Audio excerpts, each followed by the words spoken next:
Hey, it's Al guys, and for this video, papakita ko lang sa inyo yung mga nangyari sa aming preparation para doon sa Echo nung Equip to Empower doon sa huling vlog ko na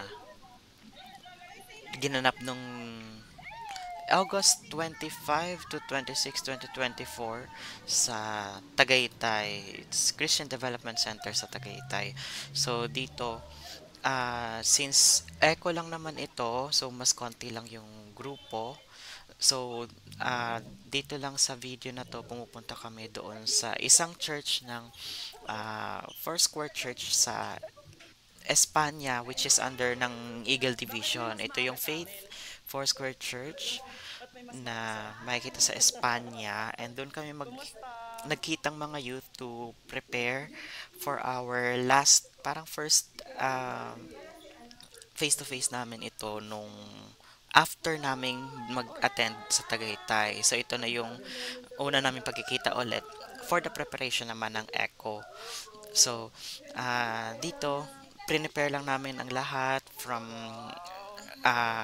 run through nung program to kung sino yung mga speakers at kung ano yung mga gagawin namin at yung mga committees.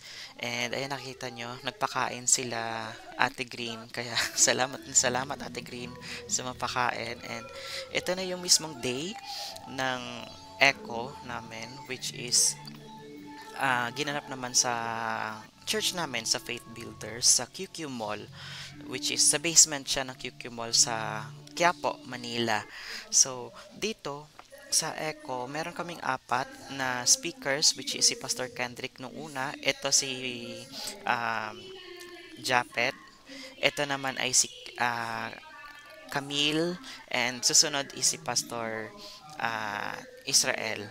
So apat silang speakers, and then ito lang yung na video ko kasi ako ay nag-host at ayan, binidyohan ko sila no, during breakout session nung ginagawa nila. At ito naman yung ending na sa victory song. And of course, in-invite ko din kayo sa aming Thanksgiving celebrations ng Faith Builders Foursquare Gospel Church, which has a theme na Pagsaulog, Musayaw, Mulokso, Ibayaw.